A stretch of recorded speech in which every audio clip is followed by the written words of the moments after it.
News 18 India।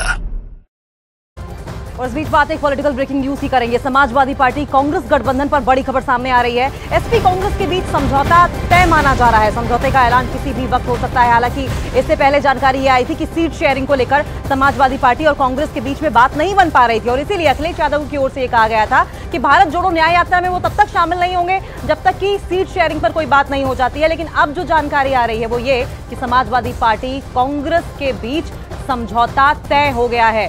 समझौते का ऐलान किसी भी वक्त हो सकता है।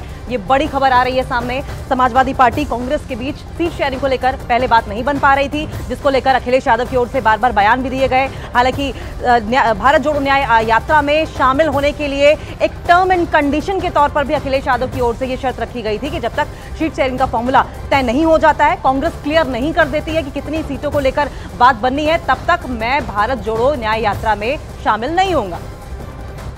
न्यूज 18 इंडिया संवाददाता अरुण हमारे साथ लाइव मौजूद है। अरुण, सबसे पहले बताइए क्या डील हुई है? देखिए, पहली बात तो यह है कि दोनों तरफ से, कांग्रेस और समाजवादी पार्टी दोनों तरफ से कंफर्म कर दिया गया है कि उत्तर प्रदेश में दोनों पार्टियां मिलकर चुनाव लड़ेंगी। 17 सीटों पर फिलहाल सहमति बन गई है कि 17 सीटें समाजवादी पार्टी कांग्रेस को देगी।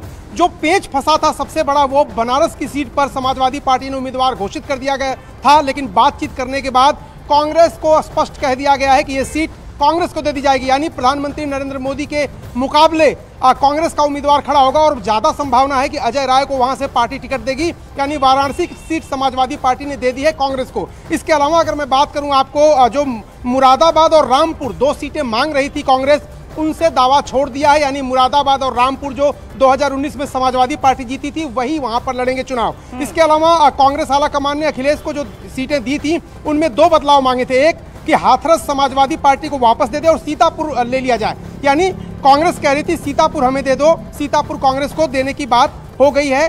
हाथरस समाजवादी पार्टी को वापस नैरेटिव सेट किया गया था कि यूपी के दोनों लौंडे एक बार फिर से साथ में आ रहे हैं। आपकी बार भी ऐसा दिखाई दे रहा है क्या? एंथुसियाज्म और तैयारी पिछले बार की तरह है या आपकी बार कुछ ढीला मामला लग रहा है?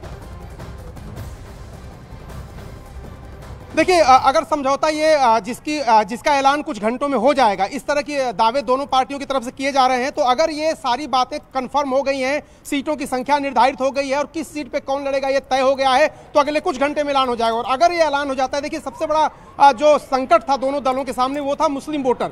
अगर ये साथ नहीं लड़ते तो मुस्लिम वोटर बिखर जाते, जिसका फायदा बीजेपी को होता और बीजेपी के लिए थोड़ी बहुत मुश्किल पश्चिमी उत्तर प्रदेश से लेकर जो मुस्लिम बहुल सीटें हैं वहां पर इस मायने से हो सकती है कि समाजवादी पार्टी और कांग्रेस का एक ही कैंडिडेट होगा तो सारा वोट कंसोलिडेट होगा, इकट्ठा गिरेगा। तो एक मुश्किल जरूर ये भारतीय जनता पार्टी के लिए इस गठबंधन से हो सकती है कुछ सीटों पर।